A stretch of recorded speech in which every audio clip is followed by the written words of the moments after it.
Hi, Spartan fans, and welcome into this latest edition of the Michigan State Spartans Insider Podcast. I'm your beat reporter for Michigan State Spartans on SI, Aidan Champion. Yesterday, Big Ten Media Days for Michigan State football. Jonathan Smith, of course, in the building in Las Vegas, the Mandalay Bay Resort, along with Nick Marsh, Stanton Ramil, and Jordan Hall.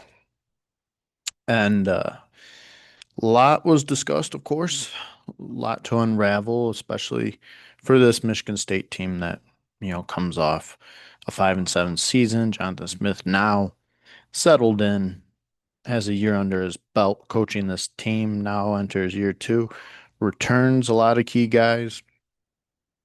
Your schedule not as tough as last year, but there's definitely some tough stretches that you'll need to find some success in order to reach a bowl game because that's really the bar that I feel like most of us are setting for this team. But Jonathan Smith took the podium and then he had all the coaches go into a breakout session and he had that as well. And um, like I said, a lot was discussed, and I've only got a few key takeaways from this. I mean, there's a lot that I did take away, but for the sake of, I mean, we could be here forever talking about it. But for the sake of what's important and maybe stuff we haven't necessarily talked about throughout the off season, because I do this every day, so we've covered a lot of this stuff. And then Jonathan Smith, I mean, he's not gonna give you a 5 minute answer like Tom Izzo would, but um, so in that regard, it's really about what's worth talking about, and um, there certainly were some things that stuck out to me. One of them, first one is a topic we have discussed a lot, but now kind of got some more clarity on it. The running back battle. Um, I did a whole episode contributed or devoted to this because it's one of those position groups that's kind of up in the air. I would think the front runner would be Elijah Tolliver, considering his success at Sacramento State and his experience. But it sounds like you've got a pretty strong battle there. Jonathan Smith said he's looking at five guys battling for that top position, and he reiterated that he likes to play more than one back. So we'll probably be seeing more of that running back by committee style of play like we saw last season. But five guys, I mean, we initially, I was thinking three with Tao Tolliver and Mackay Frazier, Brandon Tullis, but um, now you're probably adding Jace Clario, the freshman, in there, which I did mention him in my podcast where I broke down this position battle, but we for sure can confirm now that this is a battle that he's going to be considered in, and that says a lot. I mean, we're assuming he didn't say which, he didn't name all five guys, but I would assume Jace Clarizio is in that conversation. Um, and if so, it says a lot about uh, how much they like this kid right off the bat. Um, we knew he's going to be he has the potential to be something really good down the road. But the staff is already seeing potential, it would seem, again, assuming he's one of those five guys Jonathan Smith is looking at. But hometown kid and most likely will be running back number one in the future. I don't see him necessarily winning this battle. I mean, Uh, we've still got fall camp to go, and that's of course when these battles are won. So can't predetermine anything just yet. But um, I stick with what I initially said. Probably gonna have, I would think Elijah Tolliver will be your starting running back because behind him, there's pretty significant drop off in experience. I mean, Brandon Tollis and Mekhi Frazier each only had 7 carries last season, so both young guys, and then Clario, of course, like I said, freshman. Um, but for the sake of development, um, I'm sure they'll want to get as many of those guys on the field as they can, get them as many reps as they can. But it was interesting to me that he's looking as deep as 5 guys in this running back room, as far as the competition for starting running back goes. So that was one that stood out to me. And then you know, um, Jonathan Smith. Um, One of the things I had mentioned that I was looking for with media days was his tone and how, I guess, how confident he was going to be feeling about this coming season. And made a statement that fans should feel very encouraged about. He said, "We've got a chance to be a whole lot better this fall." And he said that there were self-inflicted wounds last year. Some games, there were some games, of course, that could have gone the other way. And this team should have made a bowl game last year. We all know it.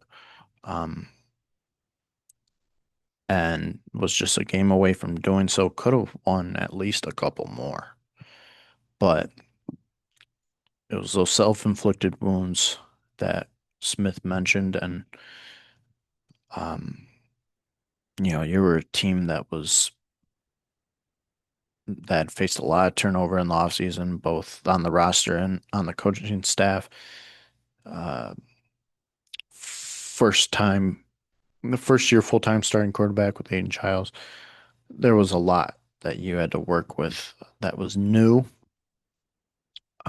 That excuse is gone now, which um, I'm sure this team feels is fine with that because they don't want excuses and they're ready to take the next step now. All of them want to be better players. There's a lot of them that are right on the fringe of being really great.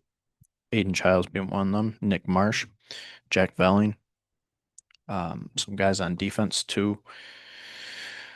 All 3 of the guys that went to media days, Marsh, as I mentioned, and Stan Ramil and Jordan Hall, all of them have a great opportunity here to take that next step. And so, um, I think, I would think this team has a chip on its shoulder that it knows how close it was last year to being a solid team.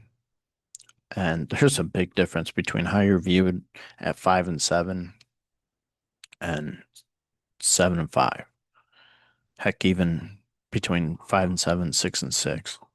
Most people would have called a 6-6 season a good year for Jonathan Smith in year one. Of course, not including bowl game. I just it is kind of funny how big of an outlook, how much different that outlook is.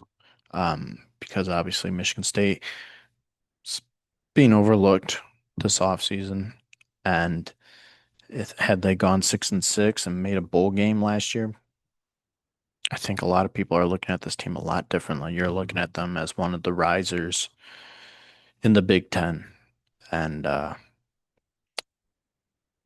but you'll uh, you'll have to prove it this year. So I think, like I said, fans should feel really good about the fact that Jonathan Smith um, is confident that this team can be that much better this season. If, especially if they're able to eliminate those mistakes. You want to see progress, improvement in year two. Like I said, a lot of returners, and now you're not facing so much unfamiliarity. It's all about improvement. And if everyone can improve, if you can eliminate mistakes, if you can maybe run into some luck, win some games you're not supposed to, well, you're looking at a pretty good season. And there is a path to 7 wins. And I think that would be a really good season for Michigan State. All things considered, schedule, um, a team that's again being overlooked, written off. I think that would say a lot. And then last but not least, um, recruiting came up, and Michigan State obviously, month of June had a great month of recruiting. 17 commits from the class 2026, sitting at 22 right now. Remember, they went into June with just 4 scholarship commits. Um, a sudden burst in that month of June. Um, Official visits proved to be effective. A lot of um, things to be excited about for fans with recruiting, and so that topic came up. High school recruiting this day and age. It was actually our own Hondo Carpenter asked us.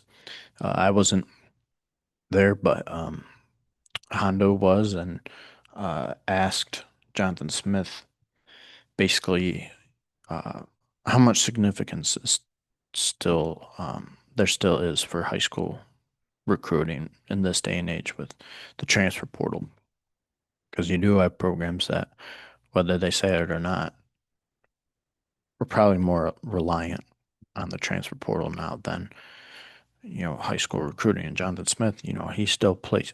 Um, he had said that there's still emphasis on high school recruiting. He still thinks that it is vital, and that um, that's still a route that they go, and clearly they do. That's considering the month they had last month, and I think that's really crucial because um, while the transfer portal is important, um, and you need to use it, especially to keep up with uh, all these other competitors in the Big Ten.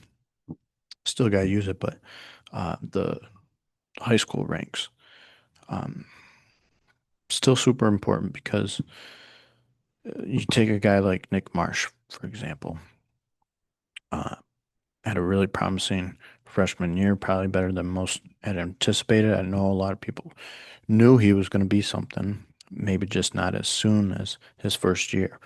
Um, and he's a guy who could have taken more money, go elsewhere, but he didn't want to stay at Michigan State. So players, there are players out there who still value where they are, the place that they play, rather than um, the bag that's being thrown at them.